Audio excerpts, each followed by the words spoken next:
وأزواج الطاهرات أمهات المؤمنين والتابعين لهم بإحسان إلى يوم الدين أما بعد فأوصي نفسي وإياكم أيها المسلمون وأيتها المسلمات بتقوى الله عز وجل رب الأرض والسماوات فإنه قد فاز المتقون يا أيها الذين آمنوا اتقوا الله حق تقاته ولا تموتن إلا وأنتم مسلمون. Sedang jemaah yang dirahmati Allah SWT, jemaah subuh Masjid Zaid bin Thabit, Masjid At-Taqwa Indo Sakinah Pekanbaru yang saya muliakan, yang saya hormati, yang saya cintai. Dengan izin Allah Subhanahu wa taala, taufik dan hidayahnya, kita bisa hadir pada subuh ini di tempat yang dimuliakan ini. Mudah-mudahan kita senantiasa bersyukur kepadanya atas segala nikmat yang diberikannya, sehingga dengan syukur itu nikmat selalu bertambah sampai kita menemuinya. Salawat dan salam kepada baginda Nabi alaihi salatu wassalam yang telah mengajarkan kita agama ini dengan sempurna, dan mudah-mudahan kita dikuatkan untuk mengikutinya. Kaum muslimin, kaum muslimat yang dirahmati Allah SWT, doa kita untuk para orang tua kita, para guru, para ustadz, ustadzah, serta saudara mara, karib kerabat, handai tolan dan sahabat yang hidup, semoga senantiasa diberikan taufik dan hidayah berada di atas jalan kebenaran, dan yang sudah mendahului semoga Allah lapangkan ampunan dan rahmat baginya, dan semoga amal mereka diterima, dan yang meninggalkan amal jariah senantiasa disampaikan pahalanya. Khususnya imam kita Al-Bukhari rahimahullah yang pagi ini kita bersamanya melalui kitab Al-Adabu Al-Mufrad. Kita terakhir bab yang ke-195 ya. Babu man asyara ala akhihi wa illam yastashirhu. Bab tentang orang yang memberikan pendapat, usulan kepada saudaranya sekalipun dia tidak memintanya. Sekalipun dia tidak memintanya. Itu kisah Abdullah bin Umar radhiyallahu ta'ala an, ketika dia melihat seorang penggembala menggembala di tempat yang kering, dan padahal dia melihat ada tempat yang lebih bagus. Maka Abdullah mengatakan kepadanya, wahak ya ra'i, ya kasihan kamu saya penggembala, hawilha, pindahkan gembalaanmu ke tempat yang lebih hijau, karena rumput sebelah lebih hijau. Nah, fa inni sami'tu Rasulullah sallallahu alaihi wasallam, karena saya mendengar Rasulullah SAW bersabda, kullu ra'in mas'ulun an ra'iyatihi. Setiap penggembala itu, setiap pemimpin itu bertanggung jawab terhadap rakyatnya.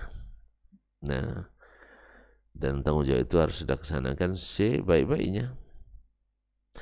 Nah, ini adalah salah satu bentuk daripada kepedulian orang ketika melihat saudaranya berada dalam sesuatu yang kurang baik, lalu dia tunjukkan jalan yang lebih daripada itu.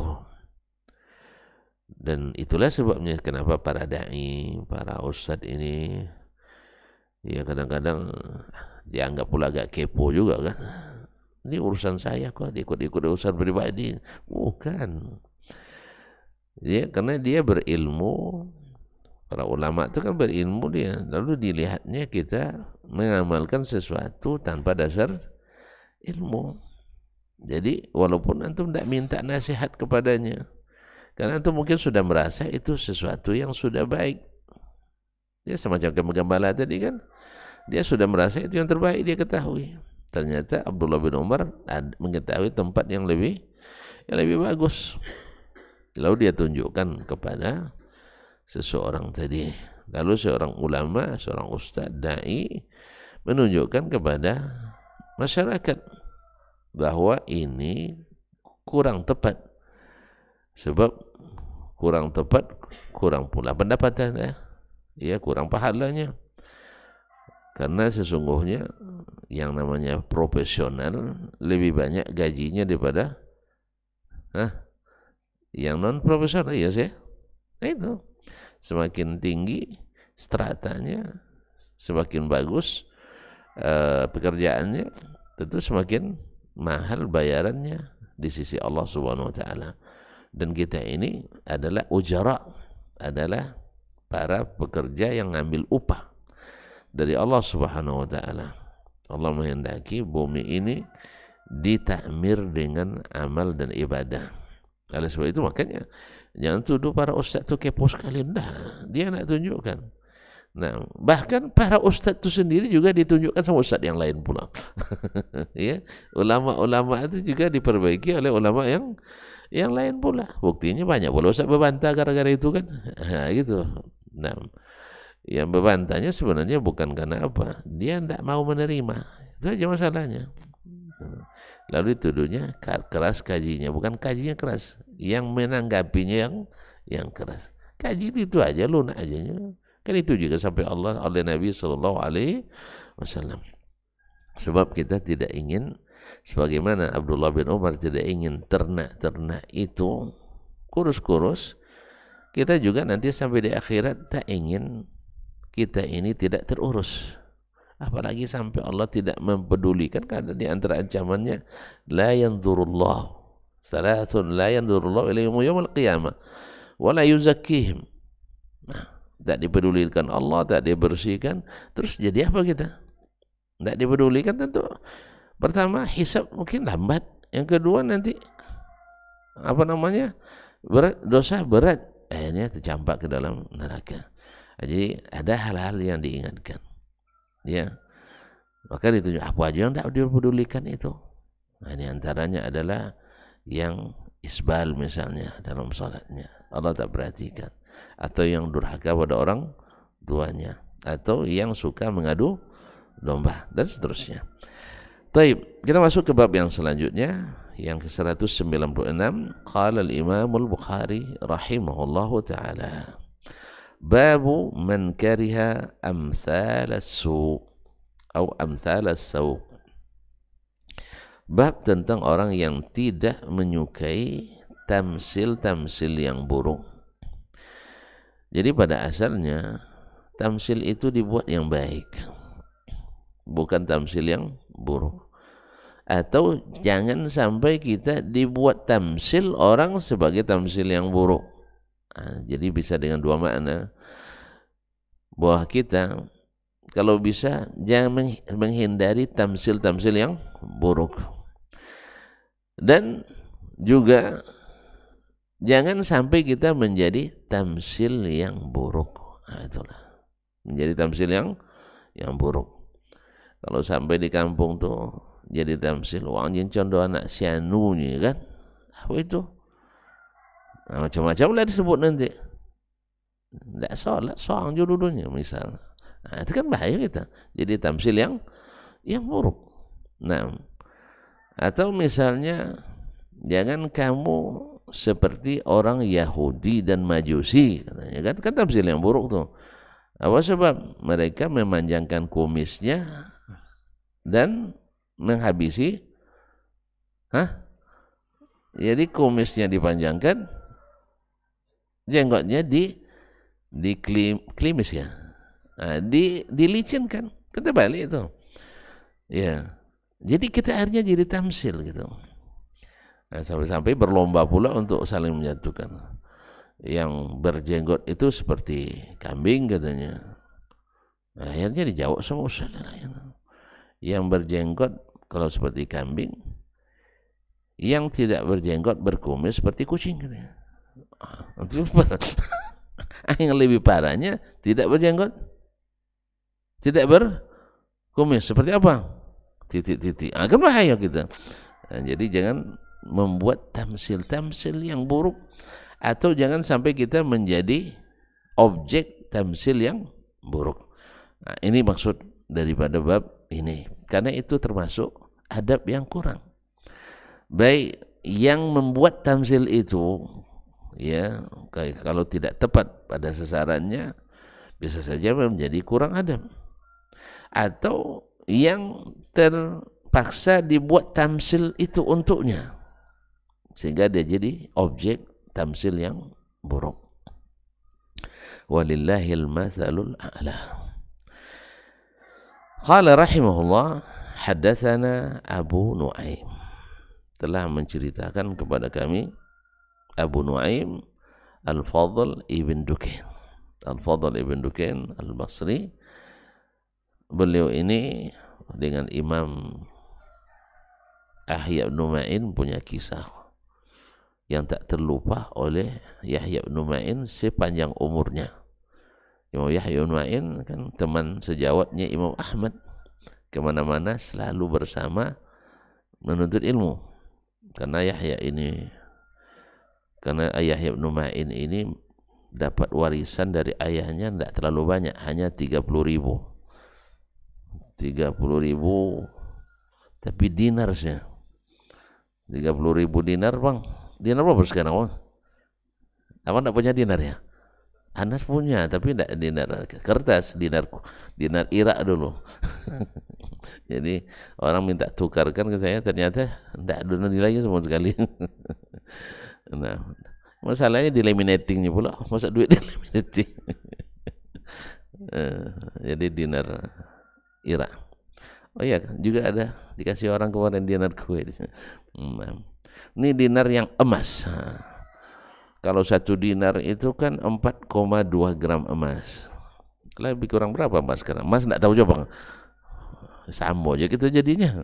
Nah, saya udah lama juga enggak boleh emas, Ustaz. Nah, 1 gram 2 juta, enggak lah, Ustaz. 1 gram 2 juta, 8 juta 1 dinar. Enggak mungkin lah. Ya dinar itu lebih kurang, kan dinar itu seharga kambing selalu. Dari dulu sampai hari ini seekor kambing satu dinar. Nah, berapa hari kambing seekor sih? Nah, kambing seekor berapa sekarang? 3 juta. Nah, 2.500.000 sampai 3 juta. Ya, itulah harga dinar lebih kurang kali 30.000. Hah? 30.000 dinar kali 3 juta lebih kurang. Salah hitung tuh, yang bilang 9 miliar salah hitung. Iya, saya hitung. Hah? Salah hitung lagi. Kita hitung pakai kalkulator. Kayaknya memang apa? Hitungan kita tidak muat kayaknya. 30.000 kali 3 juta. Berapa, bang? Yes. Berapa? 3 juta kurang tadi nolnya. 90 miliar ya? Iya.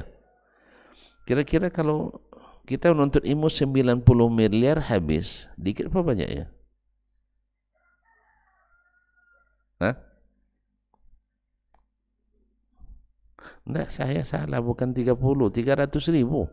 Saya yang salah, tambah nol lagi 1. Hah? 900 miliar. Dia menuntut ilmu dengan biaya 900 miliar, murah apa mahal? Hah?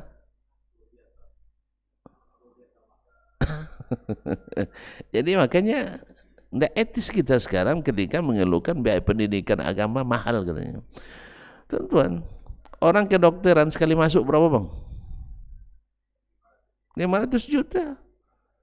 Ini baru paling tinggi 50 juta dah. Apa-apa pula pendidikan agama. Agama itu yang harus mahal. Ya sih. Tapi yang tahu kasih tahu sadayatnya nanti dinaikkannya. Artinya untuk agama kita seharusnya harus lebih siap untuk berkorban daripada untuk dunia. Nah, Orang kalau 500 juta masuk ke dokter enggak mahal katanya. Ada korting tuh katanya. Awak 5 juta bisa diansu saja. Abang baru masuk apa?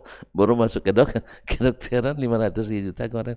Anda murah tuh saatnya 5 juta mahal. Nah, jadi kadang-kadang kita begitulah dalam penilaian kita. Allah musta'an. Jadi Yahya bin Ma'in habis 300.000 dinar. Cuman dia kan seperti Imam Ahmad kan orangnya miskin. Jadi kalau berjalan tuh mungkin dia yang biayai. Jadi begitulah orang-orang berilmu, kalau punya duit banyak, hasilnya dirasakan oleh orang banyak. Maka doakan ustaz-ustaz ini banyak duitnya supaya banyak yang merasakannya. Ya saya. Nah, kan alun berhenti berusaha ya. Masih tetap berusaha gitu. Kaum muslimin dan muslimat dirahmati Allah Subhanahu wa taala. Jadi mereka pergi ke tempat dengan Imam Ahmad, kemudian Ishaq bin Mansur, Ar-Ramadi, Al-Kausaj. Bertiga mereka menemui Al-Fadl bin Dukain. Yang paling tentu guru mereka dan juga guru Imam Bukhari rahimahullah. Kata Imam Ahmad, kata Yahya, saya akan tes Syekh ini. Kata Imam Ahmad, jangan. Itu orang yang sudah kita ketahui reputasinya. Nggak perlu lagi diuji-uji. Tapi Yahya bin Ma'in agak nakal juga dia. Pokoknya akan saya tes. Ayolah, kamu tanggung resiko nanti. Jadi sampai ke tempat orang, Syekh ini kan punya dukan, punya kedai tokonya. Dia duduk di pintunya, Imam Ahmad sebelah kanan, Imam Yahya bin Ma'in sebelah kiri. Yang murid dari keduanya, Ishaq bin Mansur, duduk di depan, di bawah sedikit. Ada bangku pula di bawah. Mulailah bertanya Yahya bin Ma'in tuh, tanya dia. Dibolak-baliknya hadis seperti orang muji Imam Bukhari dulu kan. Lalu dibetulkan oleh Abu Nuaim, bukan begitu, yang benar begini. Itu salah itu. Sampai 3 hadis disalahkan, dibuat salah juga ya Ibnu Ma'in. Karena dulu kan untuk uji orang gitu, dibuatnya yang salah. Nah, lalu yang Syekh kalau menghafiz dia tahu itu salah itu. Ini yang ketiga, mulai dia merasa diuji. Wah, Syekhnya diuji pula dia kan, itu kan mulai terasa. Akhirnya dia bilang, kalian uji saya ya, meragukan saya. Lalu ditengok, ini yang sebelah kanan siapa tadi? Ahmad. Hadza wara'uhu yamna'uhu min dzalik. Ini orangnya wara ini. Tidak mungkin nguji saya. Wa hadza sinnuhu, ini umurnya la yakfi li ikhtibari. Umurnya tidak cukup untuk menguji saya. Karena masih junior lagi. Nah, idzan ma hada illa min fi'latika ya ya sismu ya ya fulan. Akhirnya ditendang sama Fadl bin Dukain sehingga Yahya bin Ma'in jatuh ke bawah terjungkal. Subhanallah. Lalu apa katanya? Wallahi la rafsatuhu ahabbu ilayya min rihlati. Demi Allah, tendangannya itu lebih saya senangi daripada rihlah saya selama ini. Apa sebab? Karena saya membuktikan bahwa Syekh masih dhabit, riwayatnya masih bagus. Jadi walaupun kena tendang tapi berkesan. Tendang gol itu, tendangan indah walaupun dia jatuh. Nah, ini Abu Nuaim Fadl ibn Dukain. Ada sedikit hiddah padanya, ya. Jadi bukan hanya sekedar marah gitu, enggak langsung ditendang. Kalau kita ditendang sama Syekh besok, enggak ada masuk lagi. Allah musta'an. Qala hadatsana Sufyan, telah menceritakan kepada kami Sufyan, itu Sufyan ibn Sa'id ibn Masruq Ats-Tsauri Abu Abdullah Al-Kufi, imamnya ahli hadis dan ahli fikih di masanya. Di masa beliau itu ada 4 ulama besar rujukan dunia Islam, yaitu Sufyan Ats-Tsauri di Irak, kemudian Malik ibn Anas di Hijaz, khususnya di Madinah, kemudian Al-Auza'i di Syam, dan Lais ibn Sa'ad di Mesir. Ini 4 ini disebutlah imam yang 4 pula istilahnya masa itu. Tapi yang punya mazhab hanya Imam Malik. Imam Malik. Itu tandanya mazhab bukan suatu kewajiban beragama. Bahkan justru kalau bisa jangan. Cuman karena kita tidak seperti mereka ahli ijtihad, maka boleh kita bermazhab. Tapi tidak boleh menjadikan mazhab sebagai patokan kebenaran. Yang menjadikan mazhab sebagai patokan kebenaran adalah para fanatisme, para kaum fanatis yang yang membuat umat itu terkotak-kotak dan tersekat-sekat. Hingga sampai-sampai orang katakan kalau tidak benar Syafi'i keluar dari NKRI, atau kalau tidak mazhab Syafi'i jangan melamar jadi menantu saya. Kan lucu macam-macam. Nah, ini mengajarkan fanatisme. Kalau kita tidak, kalau kita mengatakan kalau tidak ikut sunnah antum berbahaya, sah? Karena tidak ahli sunnah. Ahli sunnah itu kan yang mengikut sunnah. Yang mengganti sunnah dengan selain sunnah berarti diragukan kesunahannya. Baiklah kaum muslimin dan muslimat dirahmati Allah. An Ayyub, dari Ayyub ibn Abi Tamimah As-Sakhtiyani, an Ikrimah, dari Ikrimah maula Ibn Abbas Al-Barbari, an Ibn Abbas, dari Ibn Abbas Abdullah bin Abbas bin Abdul Muttalib Al-Hashimi radhiyallahu anhuma, anak paman Nabi alaihi salatu wassalam, ani Nabi sallallahu alaihi wasallam, dari Nabi sallallahu alaihi wasallam, qala, dia berkata, laisa lana mathalus saw, kita tidak memiliki tamsil perumpamaan yang buruk. Artinya kita tidak mencari-cari membuat tamsil yang buruk. Nah, kalau bisa dibuat tamsil yang baik. Cuman ada keadaan-keadaan yang membuat orang terpaksa dibuat tamsil yang buruk. Misalnya dalam hadis ini disebutkan al-aidu fi hibatihi, yaitu orang yang meminta kembali pemberiannya ataupun menerima kembali pemberiannya. Kita sudah hibahkan sesuatu pada orang, lalu dikembalikannya dan kita terima.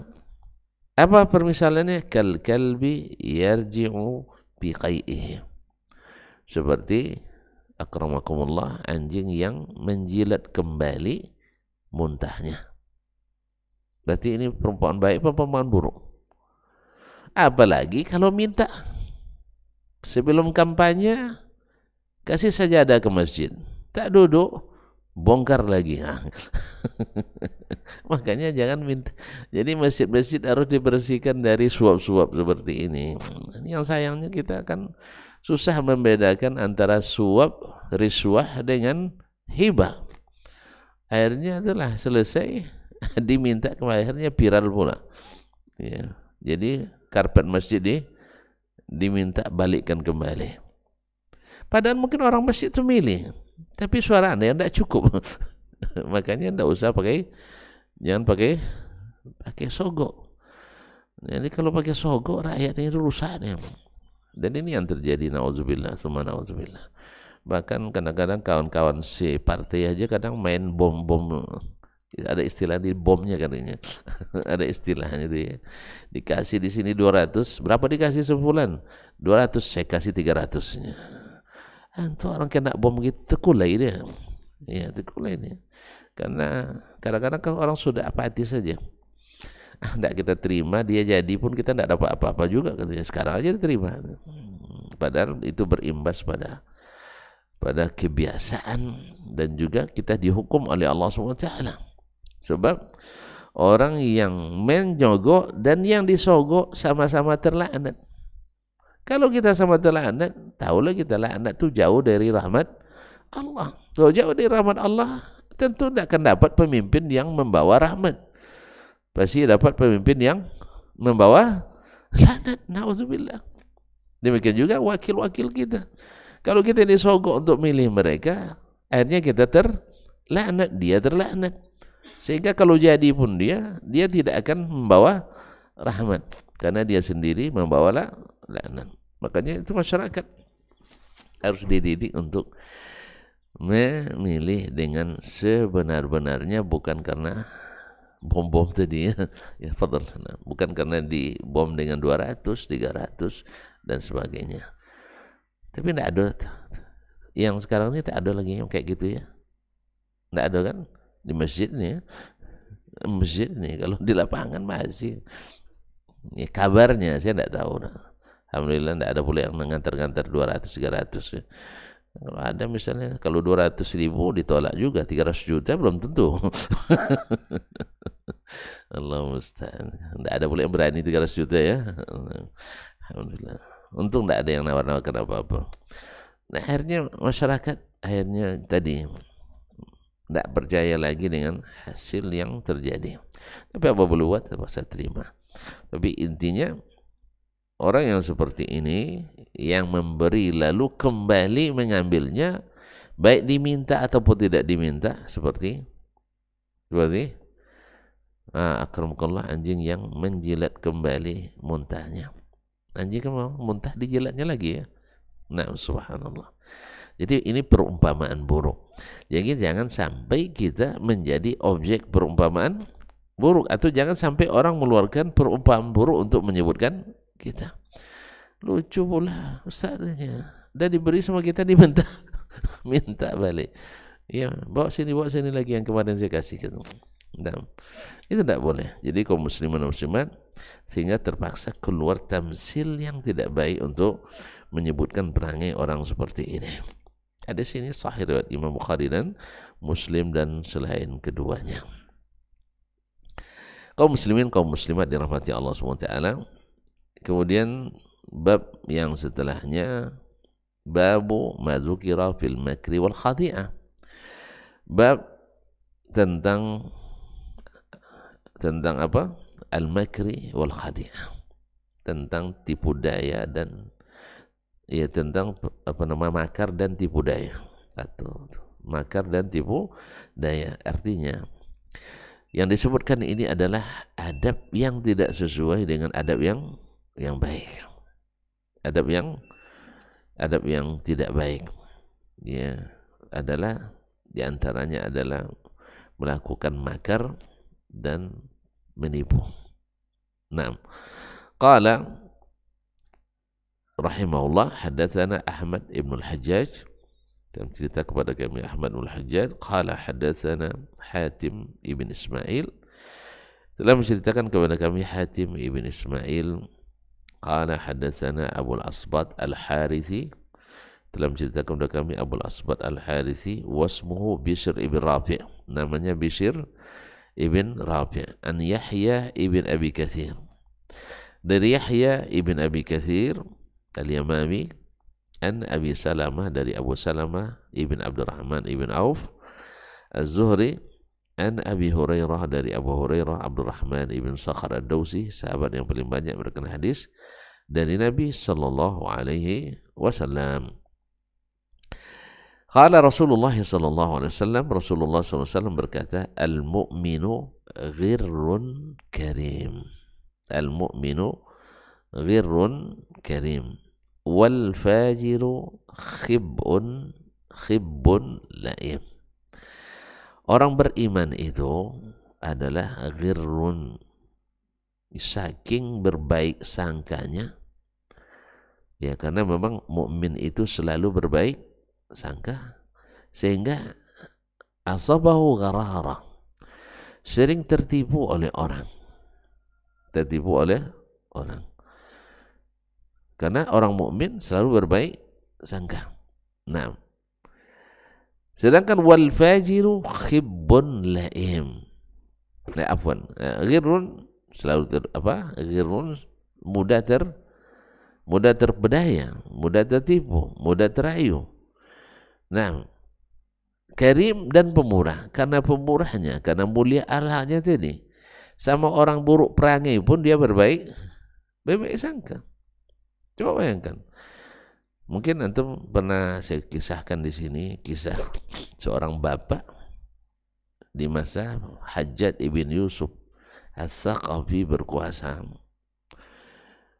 Jadi Hajjaj bin Yusuf Ats-Tsaqafi ini penguasa yang zalim.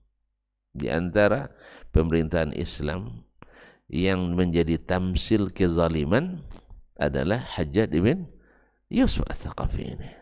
Pantang melihat kepala-kepala ini dah matang. Dia akan kepala ini sudah matang, kalau sudah matang diapakan? Dipotong. Dipanen. Kalau pantang dia melihat orang-orang cerdas, orang berilmu, ya, yang perlihatkan ilmunya. Artinya harus tunduk kepada kezalimannya. Tapi kalau yang berilmu seperti tidak berilmu kan diam aja, tidak memberikan pengajaran kepada masyarakat, tidak menunjukkan ini zalim, ini adil, ini baik, ini buruk, taman. Artinya tidak nampak isinya kan. Tapi kalau sudah ada aroma harumnya, ibarat durian, itu akan kalau jauh akan disampitinnya, ya, kalau dekat akan dipotongnya. Gitulah Hajjaj. Tidak ada seorang anak muda yang dicari-cari, tidak ketemu-ketemu. Masya Allah.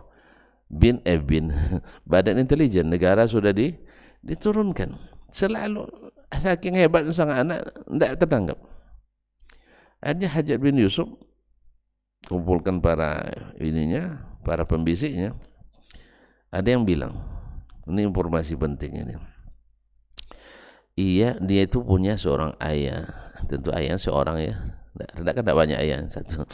Dia punya ayah yang terkenal selalu benar bila bercakap. Tidak pernah berani berbohong. Masya Allah. Hari dipanggil ayahnya. Ditanya, di mana anakmu bersembunyi? Kalau ditanya begitu, antum sebagai seorang ayah, apa yang antum bilang? Entahlah teman-teman ini tidak tahu. Pasti kita bilang minimal tidak tahu. Tapi sang ayah bilang, anak saya sembunyi di tempat itu. Karena dia tahu jujur itu menyelamatkan. Inilah ghirrun karim. Terhadap orang yang zalim sekalipun, walaupun dia sebenarnya punya, istilahnya dalam hukum fikih ada rukhsah untuk berbohong kan? Ada rukhsah untuk berbohong untuk menyelamatkan anaknya. Tapi tidak, dia lebih percaya bahwa al-khuluqul hasan aslam. Akhlak yang baik, jujur itu lebih selamat. Mungkin dia berbohong dia kan, akhirnya dia nanti diikutin orang dari jauh, karena dia bertemu dengan anaknya nanti. Akhirnya dia tertangkap, anaknya tertangkap, masuk lokap, habis itu dibekap, habis itu kedua-duanya kena hukum. Maka dia mengutamakan as-sidq, karena dia tidak pandai dusta sama sekali. Dia sebutkan anak saya bersembunyi tempat itu. Ditanya lagi, kapan masanya dia keluar dari persembunyiannya? Dia sampaikan, biasanya tanggal sekian di sore hari menjelang matahari terbenam, dan begitu lengkap. Betul, tidak lama dicari, langsung dapat, ditangkap. Bawa ke depan Hajjaj bin Yusuf Ats-Tsaqafi. Hajjaj bin Yusuf ini walaupun dia zalim, tadi dia pandai menghargai orang yang jujur. Dulu lah hebatnya dia hargainya. Lalu setelah disidang gimana dan ditanya gimana, akhirnya disebutkan alasan-alasan kenapa dia ikut memberontak. Lalu kata Hajjaj, karena ayahmu jujur, maka kalau kamu mau bertobat, dia Persi Hajjaj ya, mau bertobat, tidak mengulangi kembali kesalahanmu, karena ayahmu jujur, kamu saya selamatkan, saya maafkan. Padahal ini harusnya, tapi kejujuran ayahnya membuat dia ini. Padahal dia kan tertipu sebenarnya ayahnya, tapi dia enggak, karena dia tahu bahwa ini menyelamatkan. Dan Hajjaj ini Masya Allah, ada juga kisah-kisah menarik dari dia. Ada seorang perempuan cantik bang, kalau perempuan cantik dihadapkan ke depannya, sebab suaminya sedang ditahan oleh Hajjaj. Ayahnya juga, saudara kandungnya juga. Oleh Hajjaj bin Yusuf, ditanya kepadanya, ini kamu pilih di antara yang 3 ini yang akan saya maafkan. Yang 2, pokoknya 1 dari 3. Siapa yang kamu pilih? Karena dia mungkin tujuannya supaya siapa yang akan jaga dia kan, sebagainya. Lalu dengan kecerdasannya wanita, itulah cantik dan cerdas. Itu yang apa dia bilang? Saya kalau gitu ya Baginda, saya pilih yang dimaafkan saudaraku. Nah, orang biasanya biasa. Kalau ada ayah di situ, ada suami, ada apa namanya? Ada saudara. Kalau abang sempat jadi istri misalnya, pilih siapa yang selamat? Ayah ya atau anak ya? Atau suami? Suami. Enggak. Kenapa? Lalu tanya Hajjaj, kenapa kamu pilih saudara? Kenapa pilih saudara? Dia bilang, kalau ayah saya sudah tua juga. Kalau suami saya, kalau dia mati, saya masih bisa cari suami yang lain. Tapi kalau saudara tidak ada. Saudara tidak ada kan? Tidak ada gantinya. Melihat kecerdasan perempuan ini, akhirnya Hajjaj maafkan semuanya. Maafkan semuanya. Dihargainya. Jadi ada juga kadang-kadang apresiasi terhadap prestasi. Kadang-kadang kita ini ada pula kekurangan kita. Kita memang tidak zalim seperti Hajjaj, tapi kurang bisa mengapresiasi orang yang berprestasi. Ada kita. Bahkan hanya sekedar pujian yang tak menambah, tak mengurangi, ada juga yang tak bisa memberikan itu. Apalagi kalau akan mengeluarkan masuk keluar anggaran pula sih ya.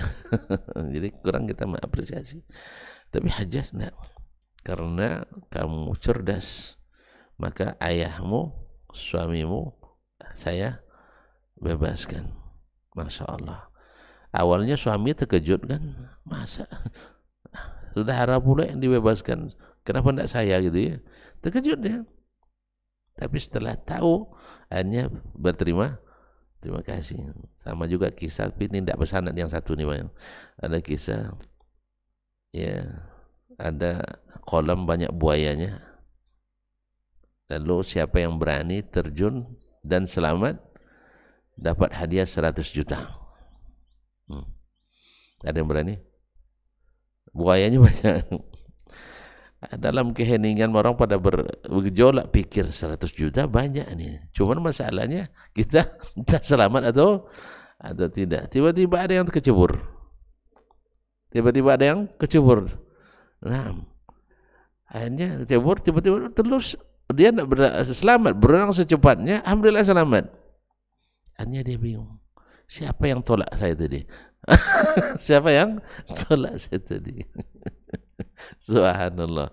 Akhirnya karena selamat, istrinya ngaku, saya tadi bang, katanya, terima kasih. Akhirnya untung kamu berikan saya motivasi. Ditolaknya suaminya sehingga tercebur. Karena tidak ada yang berani. Akhirnya memang harus perlu istri yang berani gitu, berani ngambil resiko. Andai suaminya mati, ganti yang tapi karena selamat, akhirnya dia dapat hadiah, apresiasi. Nah, begitulah kadang-kadang musibah itu kadang bawa nikmat. Iya, kan tidak ada yang berani, terpaksa saya dorong gitu. Jadi mukmin pada asalnya ada ghirrun karim, tidak curiga dan akhlaknya mulia, sehingga gampang sekali kadang-kadang kalau bahasa kampung saya dipebongak orang katanya, ya, dipebongak orang. Tapi tidak, memang itu Nabi sifatnya seperti itu. Orang mukmin itu tidak curiga, ya, tapi dengan itu Allah yang jaga, nah. Dan sebaliknya wal fajiru khibbun laim. Sedangkan pendosa itu, karena di sini mukmin, tentu lawannya al-kafir. Lawannya kafir. Ke orang kafir lain lagi, khibbun laim, selalu berburuk sangka dan akhlaknya rendah. Berburuk sangka dan akhlaknya rendah. Maka orang-orang yang berakhlak rendah kemudian selalu berburuk sangka, sebenarnya itu bukan sifat orang beriman, tapi sifat orang yang tidak beriman. Sama dengan orang yang hasad dan dengki, itu bukan sifat orang beriman, sifat orang jahiliyah, sifat orang kafir.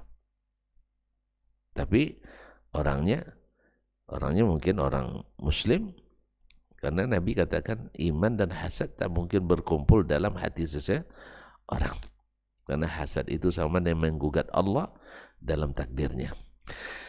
Baik, kaum muslimin dan muslimat dirahmati Allah Subhanahu wa taala, ini Nabi SAW ingin mengajarkan kepada kita bahwa kalau ingin jadi orang yang beriman, mesti selalu karim dan selalu berbaik sangka, walaupun risikonya kadang-kadang terpedaya atau tertipu. Itu lebih baik, seperti kata Umar bin Abdul Aziz, saya salah dalam berbuat kebaikan lebih baik daripada saya salah berbuat keburukan.